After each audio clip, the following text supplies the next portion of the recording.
Miss Kangana Ranaut जी। माननीय अध्यक्ष जी, मैं आपकी धन्यवादी हूँ कि आपने मुझे रेलवेज अमेंडमेंट बिल 2024 पर अपने विचार रखने का मौका दिया। माननीय रेल मंत्री श्री अश्विनी वैष्णव जी द्वारा प्रस्तावित इस बिल का मैं स्वागत करती हूँ।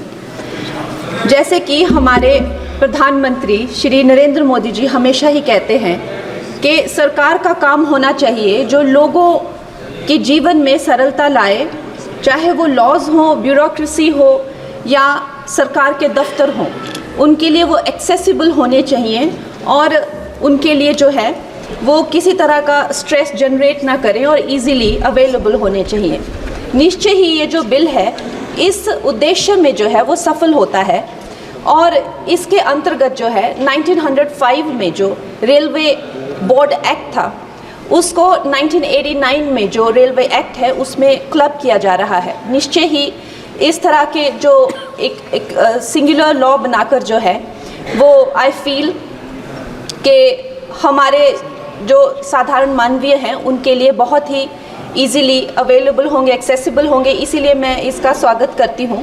Another very important government body railway board, जिसको डायरेक्टली जो कॉर्पोरेट्स के जो हर्डल्स होते हैं, जिसको हमारे प्रधानमंत्री जी हमेशा कहते हैं कि दफ्तरों के चक्कर लगाने या लोगों को एक डेस्क से दूसरे डेस्क भेजना, आई थिंक इससे भी उनको जो है वो छुटकारा मिलता है। ये डायरेक्टली जो है सेंटर के अंडर जो है रेलवे बोर्ड को लिया जा रहा है, इसका भी मैं पूरा स्वागत करती हूँ। और उसके साथ ही वंदे भारत की जो हमारी जो ट्रेन्स हैं वो हमारे लिए आत्मनिर्भर भारत आधुनिकीकरण का एक बहुत बड़ा एक प्रभावशाली उदाहरण, एक चिन्ह बनकर आई हैं सामने। और जब 68 वंदे भारत जो है भारत को दी गई थी तो उसमें से एक वंदे भारत हमारे हिमाचल जैसे छोटे से प्रदेश को भी दी गई थी, ऊना शहर में। उसके साथ ही मैं जानती हूँ कि हिमाचल बहुत ही एक दुर्गम क्षेत्र है, मगर जिस तरह से हमारी सरकार भारतीय जनता पार्टी जम्मू कश्मीर हो गया या और पहाड़ी इलाके हो गए, उनमें जो है इतने ज़्यादा रेल प्रोजेक्ट्स जो है वो लॉन्च कर रहे हैं, उसी के साथ भी हमें भी हिमाचल के लिए बहुत ज़्यादा जो है वो सर्वेज हो रहे हैं, रेल का बजट मिला है। शिमला हो गया या धर्मशाला, कांगड़ा और बैजनाथ हो गया, ऐसे ना जाने बहुत सारी जगहों पे, हमीरपुर जैसी जगहों पर जो है बहुत सारे प्रोजेक्ट्स आ रहे हैं।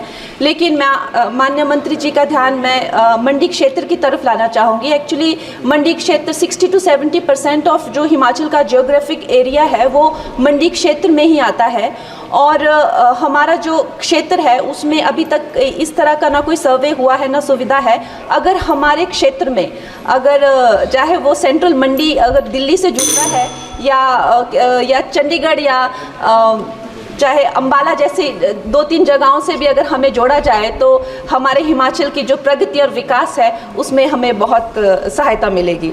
और उसके साथ ही मैं बहुत बहुत बधाई देती हूँ हमारे मंत्री जी को for 2024 railway amendment bill. Thank you.